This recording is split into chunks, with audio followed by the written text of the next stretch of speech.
بسم اللہ الرحمن الرحیم. ناظرین آپ دیکھ رہے ہیں نظام ٹی وی اور اس وقت ہم لوگ موجود ہیں عبدالقادر اینڈ سنز. ہمارے ساتھ موجود ہیں خرم قادر. آئیے آپ ان سے ملاقات کرواتے ہیں. السلام علیکم سر, کیسے ہیں آپ؟ اللہ کا شکر, اس پروردگار کا بڑا کرم ہے. آپ سنائیں, آپ ٹھیک ہیں؟ سر ہمارے ناظرین کو بتائیے اپنے بارے میں. سر آپ کن کن پروجیکٹ پہ کام کر رہے ہیں, اپنی ڈیزگنیشن کیا ہے آپ کی؟ میں بیسکلی ایک آرکیٹیکچر اور ایک کنسٹرکشن فرم سے بلانگ کرتا ہوں. یہاں پر as a project management consultant میرا جو ڈیزگنیشن ہے. اس میں پروجیکٹس کو میں مینیج کر رہا ہوتا ہوں. اس میں ہم بیسکلی پرائیویٹ گھر بنا رہے ہوتے ہیں, اس میں پلازاز ہیں, اس میں گھر ہیں, اس میں کچھ ہائی رائز بلڈنگز بھی ہوتی ہیں. جس طرح ابھی ہم ایک کے سرامکس کے نام سے, ریک سرامکس کے نام سے ایک گروپ ہے, ان کی ایک ہائی رائز بلڈنگ ڈیزائن کر رہے ہیں. یہ رنگ روڈ پر آ رہی ہے, تقریباً یہ 12 کنال میں ہے. اور اس کے علاوہ گھروں کے بے شمار پروجیکٹ ہیں, فیز 8 میں, فیز 7 میں, فیز 5, 6, 9, فیز 9 میں. اور اس میں کچھ کمرشل پروجیکٹس ہوتے ہیں ہمارے پرائیویٹ ایریاز میں, جیسے بیدیاں روڈ ہے. اس میں مختلف ہم کمرشل جو ان سے یہاں پروجیکٹس کر رہے ہیں. اس میں گراؤنڈ+3 ہے, گراؤنڈ+2 ہے, گراؤنڈ+4 ہے. اس کے علاوہ ہماری فرم یو کے میں بھی رجسٹرڈ ہے. یو کے میں بھی ہم ڈیزائننگ اور کنسٹرکشن کے حوالے سے کام کرتے ہیں. ابھی یو کے میں وائیکام کونسل ہے, اس میں ایک پروجیکٹ کر رہا ہوں جو گراؤنڈ+6 ہے. تو اس میں تقریباً 40 فلیٹس ہیں. تو اس میں شکر الحمدللہ اللہ تعالیٰ کا بڑا شکر ہے, اس کا احسان ہے. پھر ایک ڈپارٹمنٹ ہمارا ریئل اسٹیٹ کے حوالے سے ہے, اس کو گلریز صاحب ہیں, راجہ گلریز صاحب, وہ ڈیل کرتے ہیں. اور اس میں ہمارے پاس ریئل اسٹیٹ کنسلٹنٹ ہیں, اور وہ پراپرٹی کو سیل, پرچیز, رینٹ اس حوالے سے اس میں ڈیل کرتے ہیں. عبدالقادر اینڈ سنز کا ویژن اور مشن کیا ہے؟ ہمارا ویژن اور مشن یہی ہے. میرے استاد نے مجھے ایک چیز سکھائی تھی, اور انہوں نے یہ کہا تھا کہ بیٹا آپ نے روزگار پیدا کرنے والا بننا ہے. پاکستان میں روزگار مانگنے والے بے شمار لوگ آپ کو ملیں گے. آپ دیکھیں ہمارا ملک بھرا ہوا ہے, یعنی کہ ہم لوگ MBA کرتے ہیں اور ماسٹر ان بزنس ایڈمنسٹریشن کر کے ہم نوکری ڈھونڈ رہے ہوتے ہیں. مطلب کہ اس سے بدقسمتی یہ ہے کہ ہماری یونیورسٹیز, ہمارے ادارے جو پروڈکٹ پیدا کر رہی ہیں وہ مارکیٹ میں آ کر کوئی بزنس کرنا ہی نہیں چاہتے, یا وہ کر ہی نہیں سکتے. وہ اس قابل نہیں ہوتے کہ وہ کوئی بزنس اسٹیبلش کریں, کوئی اسٹارٹ اپ لیں اور اپنے ساتھ لوگوں کو روزگار دیں. تو ہمارا جو مین ویژن وہ یہی ہے کہ ہم پاکستان میں لوگوں کو روزگار مہیا کریں. جس طرح ہمارا آرکیٹیکچر ڈپارٹمنٹ ہے, اس میں 10 سے 12 لوگ کام کر رہے ہیں. ہمارے سول ڈپارٹمنٹ میں کم از کم کوئی 40 سے 50 لوگ اس وقت کام کر رہے ہیں. ریئل اسٹیٹ میں تقریباً کوئی 5 سے 7 لوگ جو ڈائریکٹ ہمارے ساتھ انڈلج ہیں. اس میں انڈائریکٹ بھی بے شمار لوگ ہوتے ہیں جن کو ہمارے کاموں کی وجہ سے روزگار مل رہا ہے. تو اللہ تعالیٰ نے ہر انسان کو ایک ذریعہ بنایا ہے. دیکھیں رزق تو وہ مالک میرا پروردگار ہی دیتا ہے, وہی رازق ہے, لیکن انسان ایک ذریعہ ہے. اور اگر ہم سب چھوٹے چھوٹے سٹارٹ اپس شروع کریں تو چائنا کو اگر آپ بیسکلی دیکھیں تو چائنا جو آج اکنامیکل سپر پاور بن گیا, اس کی بیسک وجہ ہی یہ ہے کہ چائنا میں چھوٹی چھوٹی انڈسٹریاں ہیں, ہر گھر میں کوئی نہ کوئی انڈسٹری لگی ہوئی ہے. اور وہ لوگ آج دنیا کی ہر چیز, آپ اس روم میں پڑی ہوئی تقریباً 90% چیزیں جو مینوفیکچرڈ بائی مین ہیں, انسان نے بنائی ہیں, 90% چیزیں چائنا سے بن کے آ رہی ہیں. اور وہ اسی لیے بن کر آ رہی ہیں کہ انہوں نے چھوٹی چھوٹی انڈسٹریاں اتنی زیادہ لگا لی ہیں کہ کوئی بھی پروڈکٹ ہے وہ آپ پوری دنیا میں کہیں بھی چلے جائیں آپ کو ان کی پروڈکٹ ملے گی. تو میرا یہ ویژن ہے کہ ہم روزگار دینے والے بنیں, اور اللہ تعالیٰ اس میں ہماری مدد کرے. ہماری نیت ٹھیک ہونی چاہیے, تو انشاءاللہ اللہ تعالیٰ مدد کرنے والا ہے, اور وہ ہمیشہ مدد کرتا ہے. اور شکر الحمدللہ وہ ابھی ہمارے اوپر اس کا بہت کرم ہے. ہم نے بہت کم عرصے میں بہت زیادہ ایکسیل کیا ہے, اور یہ اس مالک کا ہی کرم ہے کہ اس نے ہمیں اس قابل بنا دیا. سر جو مارکیٹ میں ابھی جو تیزی آئی ہوئی ہے, تو آپ کیا سمجھتے ہیں عمران خان ہیں, انہوں نے ایک اچھا ڈیسیزن لیا تھا اس سیکٹر میں ریلیف دے کے؟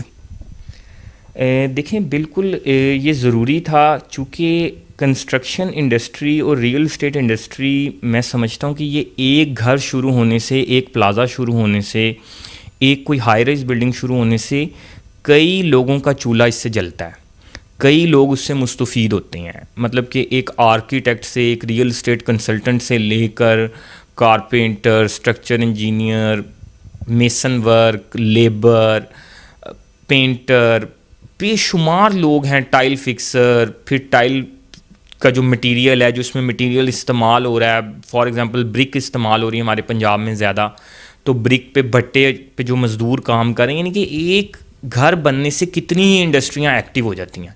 تو میں سمجھتا ہوں یہ خان صاحب کا بہت اچھا انیشیٹو ہے کہ انہوں نے کنسٹرکشن پر توجہ دی اور کنسٹرکشن کے لوگوں کے لیے کچھ آسانیاں پیدا کیں. لیکن یہاں پر ایک چھوٹا سا بس مسئلہ آ رہا ہے، وہ یہ آ رہا ہے خاص طور پہ چونکہ ہم کینٹ کے رہائشی ہیں اور میرا زیادہ پورٹ فولیو بھی کینٹ میں ہے، تو ایل ڈی اے نے تو 2020 کے بائی لاز لانچ کر دیے جس میں اس نے کنسٹرکشن میں بے شمار آسانیاں پیدا کی ہیں. لیکن بدقسمتی سے والٹن کنٹونمنٹ بورڈ اور لاہور کنٹونمنٹ بورڈ میں ابھی تک 2007 یا 2006 کے بائی لاز امپلیمنٹ ہیں.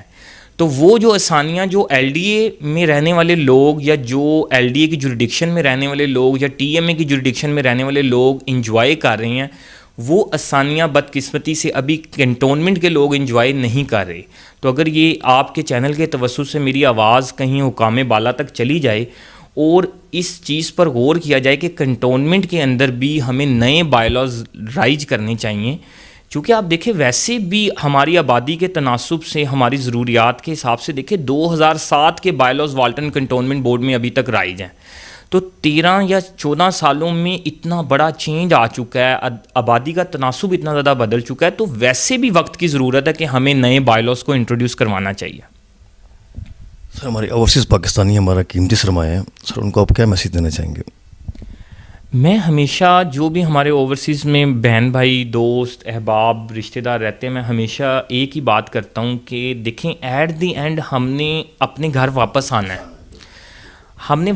تو اگر اس کی تیاری ہم پہلے سے کر لیں، اگر منزل پر پہنچنے کا ارادہ یا سفر کا آغاز ٹائم سے کر لیا جائے تو پھر منزل پر آپ وقت پر پہنچ جاتے ہیں. تو وہ اپنی انویسٹمنٹس کو، اپنی چیزوں کو، اپنی بلانگنگس کو پاکستان میں شفٹ کریں. ابھی پاکستان میں بہت اچھے حالات ہیں، اور خاص طور پہ جس طرح خان صاحب نے کنسٹرکشن کے لیے ایک اچھا پیکیج دیا ہے، اسی طرح خان صاحب نے ہمیں اوورسیز کے لیے بھی بہت زیادہ کام کیے ہیں. لیکن بدقسمتی سے ایک مافیا ہے جو کچھ چیزوں میں انہیں لوگوں کو ابھی بھی تنگ کر رہا ہے. لیکن دیکھیں اپنے ملک میں آ کے آپ کو بہت سی آسائشیں بھی ملیں گی، اپنوں کا پیار بھی ملے گا، اپنے عزیز و اقارب دوست احباب بھی آپ کے ساتھ ہوں گے. تو کچھ مشکلیں بھی اگر آپ کو فیس کرنی پڑ رہی ہیں تو وہ مجبوراً آپ کر لیں، لیکن آپ کوشش کریں کہ زیادہ سے زیادہ انویسٹمنٹس اپنے ملک میں واپس بھیجیں، کیونکہ اس وقت ہماری معیشت کو بھی آپ کی انویسٹمنٹس کی ضرورت ہے. اور یقیناً میرے خیال سے بہت لوگ اس میں کنٹریبیوٹ بھی کر رہے ہیں، اور مزید اگر وہ کر لیں گے تو ہمیں خوشی ہوگی. سر یہ جو کورونا کی تیسری ویوز آئی ہوئی ہے، تو سر اس کے حوالے سے آپ کیا کہیں گے کہ لوگوں کو سے اپنا جو سا ہے سیفٹی کرنا چاہیے، ماسک لگانے چاہیے؟ دیکھیں بالکل، مطلب کہ میں اکثر سمجھتا ہوں، میں یہ سوچتا ہوں کہ یہ اس رب کا کرم ہے ہمارے اوپر، نہیں تو ہم سے چند کلومیٹر فاصلے پر انڈیا موجود ہے اور وہاں پر حالات کچھ اور ہیں، بہت بدتر ہیں. اور اللہ تعالیٰ ان کے لیے بھی آسانی پیدا کرے، کیونکہ سب سے پہلے انسانیت ہے. تو یہ اس رب کا کرم ہے کہ اس نے ہمیں بہت محفوظ رکھا ہوا ہے، اور اس میں ہمارے لوگوں کا بھی کنٹریبیوشن ہے، ہماری گورنمنٹ کا بھی کنٹریبیوشن ہے. لیکن پھر بھی ہم لوگ بہت جلدی سمجھنے والے نہیں ہیں. یعنی کہ فار ایگزامپل آپ یوں سمجھ لیں، جیسے آپ کے شاید علم میں ہوگا کہ کنٹونمنٹ میں یا آل اوور پاکستان شاید شاپنگ بیگ پر پابندی لگا دی گئی ہے. تو ہم معاشرتی طور پر ایسے لوگ ہیں، یعنی کہ آپ کے سب دکانداروں نے اس حکم کو ایسے مانا ہے جیسے کوئی بہت ہی کسی پیر صاحب نے کوئی حکم دیا ہو، اور اس پہ من و ان عمل کر لیا. بڑی بڑی بیکریز نے بھی، بڑے بڑے برانڈز نے بھی، ٹھیک ہے. اور اسی طرح جب گورنمنٹ کوئی اور اس طرح کا آرڈر دیتی ہے کہ آپ ماسک لگا لیں، آپ ٹیکس پے کر دیں، آپ اس طرح کا کوئی کام کر لیں، تو وہ ہم جلدی نہیں مانتے، کیونکہ اس میں ہمارا خسارہ ہوتا ہے. جس جگہ پر ہمارا فائدہ ہوتا ہے ہم اس کو فوراً مان جاتے ہیں، اور جس جگہ پر ہمارا فائدہ نہیں ہوتا اس سے ہم تھوڑا سا کتراتے ہیں. یعنی وہ آج کل سیاست میں بھی وہ مثال بہت زیادہ عام ہے کہ میٹھا میٹھا ہاپ ہاپ اور کوڑا کوڑا تھو تھو. Thank you. میں سر آپ نے اپنا ویلیوبل ٹائم دیا. اسی کے ساتھ اپنے ہوسٹ کاشف زن کو اجازت دیجیے. دیکھتے رہیے نظام ٹی وی، ہر جگہ ہر وقت آپ کے ساتھ. اللہ حافظ.